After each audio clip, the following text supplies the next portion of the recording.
তো আজকে একটা ভিডিও নিয়ে আসলাম, সেটা হচ্ছে সেল ভিডিও। এখন পর্যন্ত আমি কখনো সেল ভিডিও করি নাই। তো এখন যে দুইটা বাচ্চা দেখাচ্ছি, ওভার লাইট কালারের সবজি রেসার, এই দুইটা, এটার মাটা সরাসরি বিদেশি কবুতর। এখন বাচ্চা দুইটা এক পরে আছে। আমি মাত্র ফ্লাইংয়ে দিছি, মাত্র ফ্লাইংয়ে দিছি।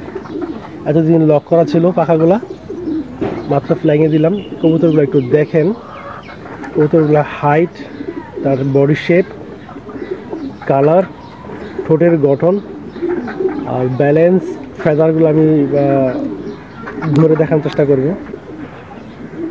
চোখটা পুরাইতেছে না? এই যে ফেদার,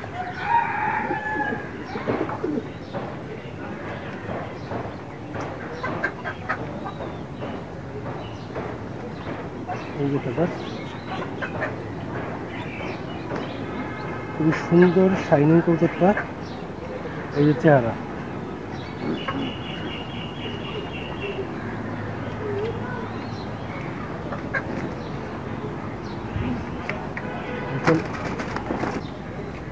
বাচ্চাগুলো খুবই ছটফটে। প্রথম খাঁচায় ঢুকালাম তো, এর জন্য অস্থির হয়ে গেছে। খাঁচায় আটকানো ছিল না, খাঁচা আটকে অভ্যাস করতে হবে। এইটা হচ্ছে নর কবুতরটা, দেখেন এক পরে একটা কবুতর। এটার কালার এবং বডি শেপ, এটার চোখটা দেখেন, ঠোঁটের শেপ, মাথার শেপ, এই বডি, মাসলস। এটার ফেদারটা দেখাই,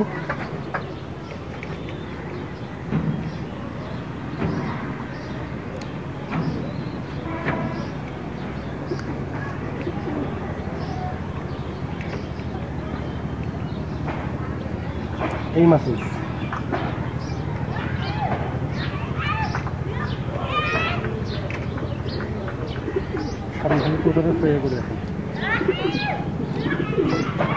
এটা এক পদের কবুতর। এই কবুতরটার মা হচ্ছে সরাসরি বিদেশি কবুতর এবং এটার বাবা হচ্ছে বিআরপি ক্লাবের রেজাল্ট করা কবুতর। আর এটা ট্যাগ করাইছি আমি 2024, যদিও বাচ্চা ফুটছে 21 সালে, ডিম পার্স 24 সালে। আর ট্যাগ নাম্বারটা হচ্ছে 73, 43, 39। এই ট্যাগ নাম্বার, ওইটারও ট্যাগ নাম্বার আছে।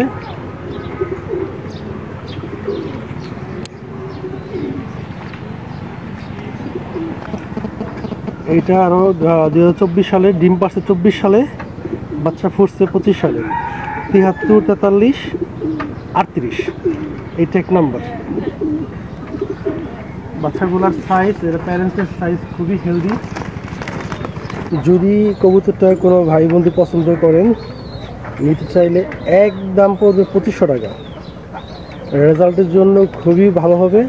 এবং যদি কেউ নেন, এটা এখনই লফটে দিতে পারবেন, লফটে দেওয়া উড়ানোর উপযুক্ত সময়। এর বেশি হলে আমার এখানে যদি আকাশ টেনে ফেলে উড়াই, তাহলে এটা কিন্তু আটকে রাখা সম্ভব না।